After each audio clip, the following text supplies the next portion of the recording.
If you knew what I knew, you could get 10 million subscribers within 6 months. Your first video is not going to get views. Subscribers don't matter. Views don't matter. I mean, they do. So stop sitting there and thinking for months and months on end and just get to work and start uploading. Everything you want as a creator comes from making the best videos possible and thumbnails. MrBeast shares his best YouTube advice all the way from title and thumbnail secrets to growing a channel on YouTube. It's much easier to get 5 million views on one video than 50,000 views on 100 videos. He also reveals how he's able to hook in viewers in his videos and what he would do if he started over from scratch. What advice would you give yourself when you were starting out? Your videos suck. You think your videos are good, but they suck.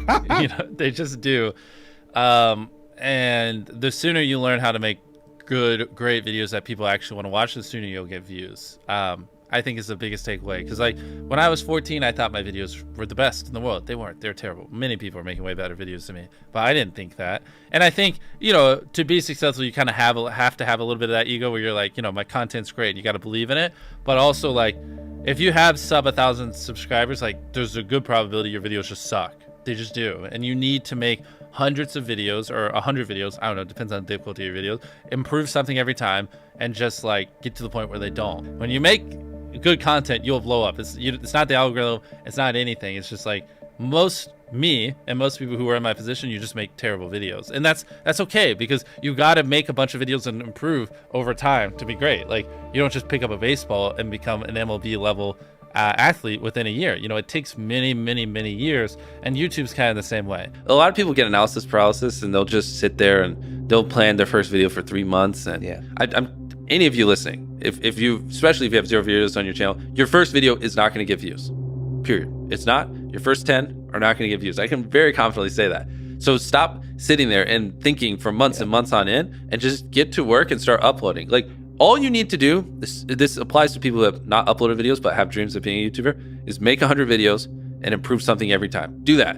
And then on your 101st video, we'll start talking like maybe you can get some views, but you know, your first 100 are gonna suck. There are very freak cases like Liza Koshy or Emma Chamberlain who have really good personalities and it doesn't take them as many videos. And it's just like people who are 7'5" and making the NBA. Like, yes, there are freak cases you can find, but for the average person like us, you know, who don't have these exceptional personalities and, you know, backgrounds in filmmaking, just make 100 videos, improve something each time, and then talk to me on your 101st video.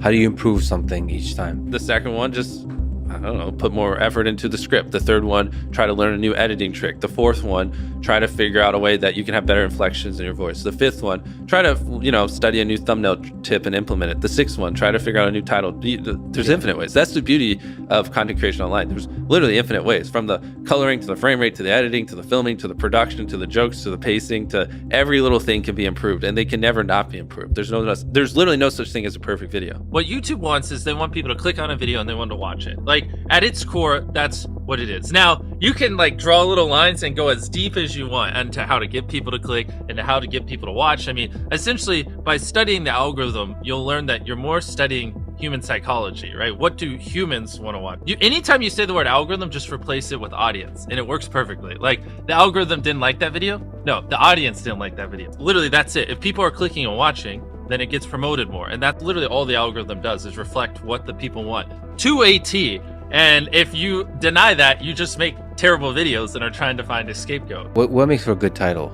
Short? Not just short. It's also, if someone reads it, are they like, do they have to watch it? Is it just so intrinsically interesting that it's just gonna with them if they don't click on it? You know what I mean? Ideally, it's a title also that, you know, because the titles don't live in a vacuum, right? So it has to lead into the content. So ideally the title represents content that you would want to watch for 20 minutes. So if it's a 20-minute video and the title is I stepped on a bug, the click-through rate is going to be much lower than if it was like a 5-second video. Like even nuances of the length of the video based against the title will affect whether people want to click it, because sometimes they just don't add up. I mean, it's that, yes, ideally you want it below 50 characters, because above 50 characters on certain devices, you run the chance of it going ...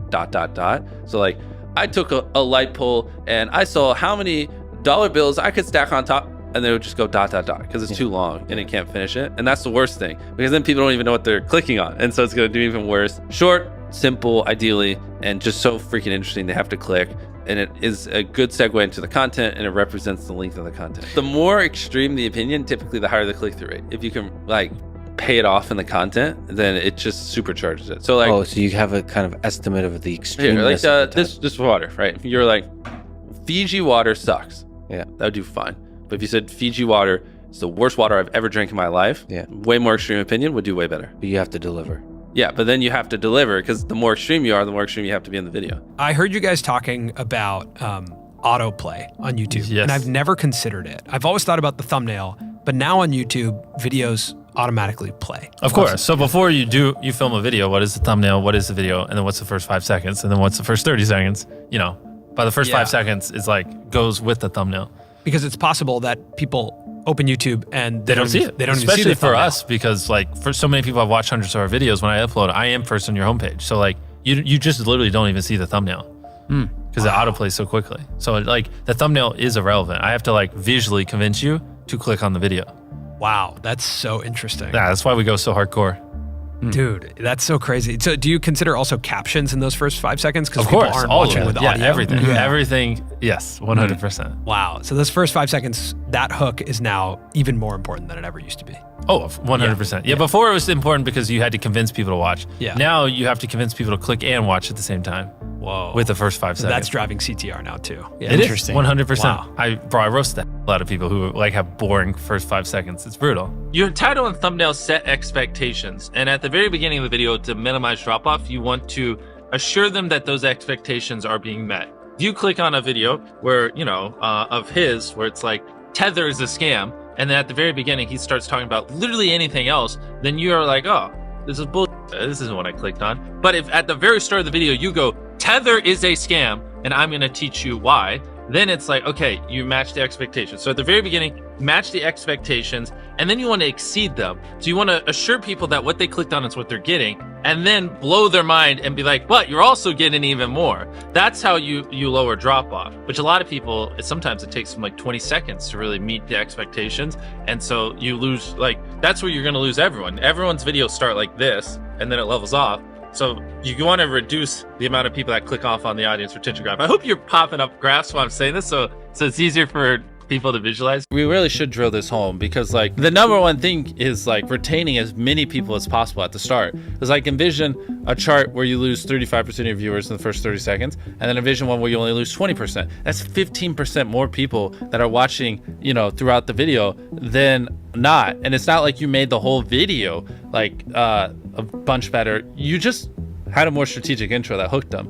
I'm struggling to put this into words and like to really impose how important that is, but like that 15% difference in viewership really does make the difference between hypothetically like 2 million views on a video and like 10 in my head. The thing people undervalue the most is literally the first 10 seconds of the video. Like, Yeah. I think I can quote it. I tied up an FBI agent and I have $100,000 in this bag. Here's a knife. Good luck, and I just run away. Like, it gives you everything you need. Yeah. No wasted words, short and concise, and then tension. You basically want to remove every dull moment. You probably want to find the 10 most critical people you know, make them watch the video and just roast it. Certain things like if I just talk to a camera for 10 seconds without a cut, like a lot of people will just like get bored or they'll lose interest. So like having a B cam and a C cam and you can just talk for 10 seconds, but 3 seconds in cutting to a B cam and then a C cam. Like now it's more interesting, even though it's essentially the same thing and not that crazy. But you want to have good pacing. Typically having a payoff at the end keeps them, right? Last sleeve circle wins 10 grand. If there is a low moment halfway through, you're going to watch to the end because you want to see who wins the 10 grand. So having a good payoff at the end. How do you keep viewers watching and, happy with the video? I would say just give them why they clicked, tell them why they should watch, and then just stick on topic. Like that right there isn't even super complex, but that would already put you in the upper echelon of YouTube. It's hard for a lot of people. For whatever reason, like they just drag it out. A lot of vlog channels do it. It's like eating $100 ice cream, and they'll be like, I'm gonna eat $100 ice cream. But first, and then it's like earlier in the day, and it's just stuff that has nothing to do with what you clicked on. It's like them birthday shopping for their mom. And it's like, that's not why I came here. Now, if you're looking to grow your YouTube channel, I gotta tell you about this before we get into the rest of MrBeast Genius Advice. And that is that we at Think Media are doing a free YouTube challenge to help you grow your first 1,000 subscribers on YouTube or make your first $1,000 on YouTube. To sign up for free, all you have to do is go to tube1kchallenge.com or check out the link down in our description. During this free challenge, Sean Cannell, the founder of Think Media, is going to be showing you guys how to grow your YouTube channels and make money online with YouTube. So click on the link to sign up today or to check out when our next challenge is going to be. Okay, let's get back into the video. What's interesting is the longer people watch something, the more likely they are to keep watching. So you don't have to try as hard in the hypothetically back half of a video as you do in the front. Like even right now, we're so deep into this where a lot of people listening are probably just going to keep listening relatively close to the end unless we just have a really boring part of this conversation because they're just in it. They're immersed. And so a big, like, to really boil it down to a simple level, you just want to get people where they're immersed in the content and then just kind of hold them there. The thing is, it's all knowledge. It really is. And like every time I say this, people debate it to the end of time on Twitter, but I don't care. Like I could start a new channel tomorrow with not using my face or my voice, like without ever promoting it. And in 6 months have 20 million subscribers. I just could. Yeah. It's purely knowledge. Like if you knew what I knew, you could get 10 million views a video and you could get 10 million subscribers no matter where you are right now within 6 months. It really is just knowledge. And I can already tell you 90% of the people watching, they don't agree with that. They don't. And everyone has excuses and they're always like, nah, YouTube just doesn't work like that, Jimmy. You don't understand. But I mentor a lot of people. I see it even to this day. I still see it all the time. It is possible. It is simply knowledge. And the second you accept that it is knowledge and you start your, for me, 10,000 day journey of learning, for you, whatever it is, if you want to be less hardcore, and like actually figuring out, you know, what makes a good video, what does my audience want, how can I elevate, and then you take that knowledge and you just assume that I will never understand what the perfect video is, and every single day I just need to be devoted to learning as much as possible and improving as much as possible, and I got to improve every video as much as I can. Then there you go. There are tons of viral ideas that people can do that don't require money. It does not require money to go viral. Like at one point, one of my most viewed videos was like spending 24 hours in a desert. We just grabbed a tent, some stuff, and we went in the desert. And it got like 60, 70 million views. I have so many videos where we spent hardly any money, like the no food one, or I'd have to pull up the channel and go through it, that have gotten tens of millions of views, and they would have gotten 10 plus million views even on a small channel. So people who say, oh, well, I could be MrBeast if I had money. Well, A, I didn't start off with money. I was poor. I had no money, and it took me like 7 years just to buy a camera, saving up from YouTube. And B, some of our most viewed videos, literally, like anyone can do. The best way to get views, in my opinion, I think it's better to really focus on quality if you're a very small YouTuber, and you can upload a video a day and like all the videos be average, and like none of those videos will really stand out. None of it's like epic enough where like the algorithm's gonna go, oh, this video is good, like we need to spread it. I feel like a lot of small YouTubers, they just post like videos that aren't bad, but they're not great, and they just do that, and none of them ever pop off, so they never get an audience. Where it might be better to like, you know, upload half or a third or even like a fifth of the videos, but make the videos you upload so freaking good that like the algorithm has to promote it, and that, you know, it has to find audiences for it because it's such an interesting and good video. When you like set a consistent schedule and you're constantly having to upload videos that aren't as good as you'd like because you got to hit, oh, this Monday, I said I'd upload every Monday, you know, like that's a dangerous trap, because then, you know, the viewers notice that the quality isn't as good and it makes them less likely to watch, and I think it hurts your longevity. A lot of times people, oh boy, it's like they think their videos are better than they are, honestly, and tell them, Jimmy, tell them. I mean, they do, and you have to that, and they have horrible friend groups, because you really are like the type of YouTubers you hang around. And so like a lot of times I'm just like, what you're saying is wrong. Who told you this? They're like, oh, this guy. And it's like, well, they're wrong. It's not true. There's no such thing as a perfect video. Like someone should always call you and it on your video, because it could be better.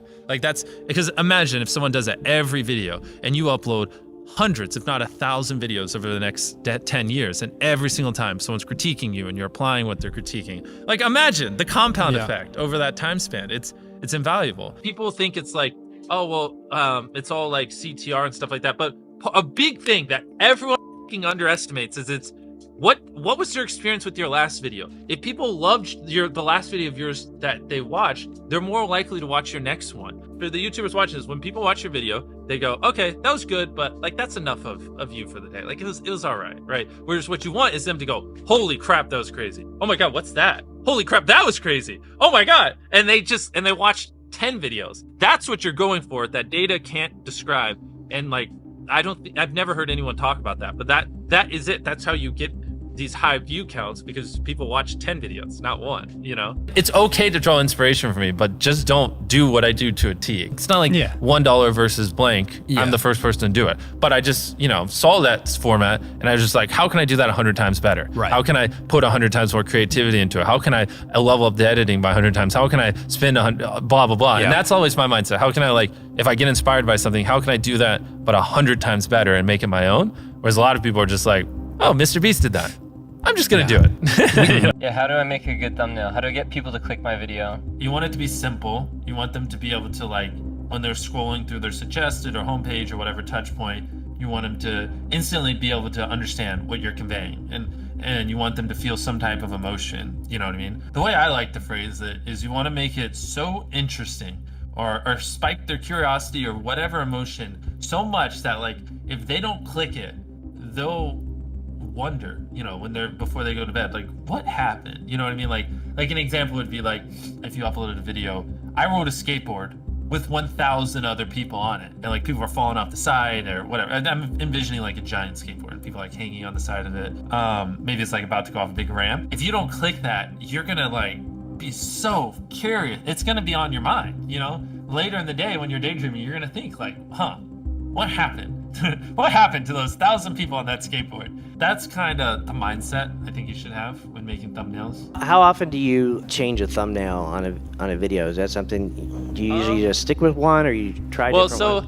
Well, I think we get better at making thumbnails every year. So it's more, when I upload a thumbnail, I usually think it's good and I don't change it most of the time. But what happens is, like, 3 years later, I look back and I'm like, oh, that's a horrible thumbnail. And so it's usually like every 2 years we just go back and update a lot of our older thumbnails just because they're terrible. Just with, like, the new knowledge we have and what we've learned. And funny enough, that actually usually does help quite a bit when we update the thumbnails on old videos. They usually do see a little bit of an uptick because they're just, you know, if we take an old thumbnail where it's like seeing if whatever, like 100,000 magnets can stop a car, and it just looks terrible. And then with the new stuff, I know we zoom in a little bit so it's a little more visible and make things look better. Then magically it starts doing a little bit better because now people actually understand what it is, because I'm not as much of an idiot anymore. In 10 years, YouTube's going to be bigger than television ever was for culture, in America at least, in my opinion. And so I think a lot of people underestimate that, and I don't think people really understand just how, like, to be one of the top creators on the biggest social media platform, and that will also be the biggest in 10 years during that whole time, like, the amount of value and how crazy that is. Like, you don't need a network, you don't need you know, to go through people. You just are. You can do whatever you want, and you can influence people how you want. It's just wild. It's mind-blowing, and you can leverage that to build businesses, or, you know, like, do things like Beast Philanthropy or whatever. I think, like, people don't realize just how much influence the top YouTube channels have. No one's ever gonna do what I do better than me. Like, it's just not. It's not even humanly possible. Like, I reinvest every penny I make. Yeah. I work every hour I'm awake. I devote every atom in my brain to solving this. I hire the best people on the planet. I've been doing this for 14 years, and I think in decades, not years. So I'm going to be doing this for another 20, 30 years, not 2 or 3. So no, the next me isn't going to be me, because no one's going to do what I do better than me. It's not possible. If I thought someone was doing better than me, I'd just start sleeping less so I could work even more. Like, I'd figure it out. I don't The barrier to entry to be you is extremely high. Yeah. Right? Especially where you're well, at it's just because I'm all in. I'm crazy. Like, people shouldn't be me. I don't have a life. I don't have work-life balance. My personality, my soul, my being is making the best videos possible, entertaining my fans as best as I can. Like, that is what exists on this planet. And I don't recommend it. You know what I mean? Like, you should have work-life balance. You should not devote your entire life to this one thing. Like, go have fun. Like, you know, I'm miserable a lot of times. I have a mental breakdown every other week because I push myself so hard. Like, I don't recommend it, you know. What do you think gets us to 1 million subscribers? Well, subscribers is an arbitrary number. Okay, so that doesn't matter. Million views a video. No, you should ask me, what helps us make the best videos possible? That's the only question you should ask me. Subscribers don't matter. Views don't matter. I mean, they do, but all that comes. Everything you want as a creator comes from making the best videos possible, and thumbnails. But it's easier to, you know, make thumbnails. The video part's the hard part, and that's the thing that you're known for. Ask, how can I make my videos better? Do that every single day for years, and then you'll probably get views.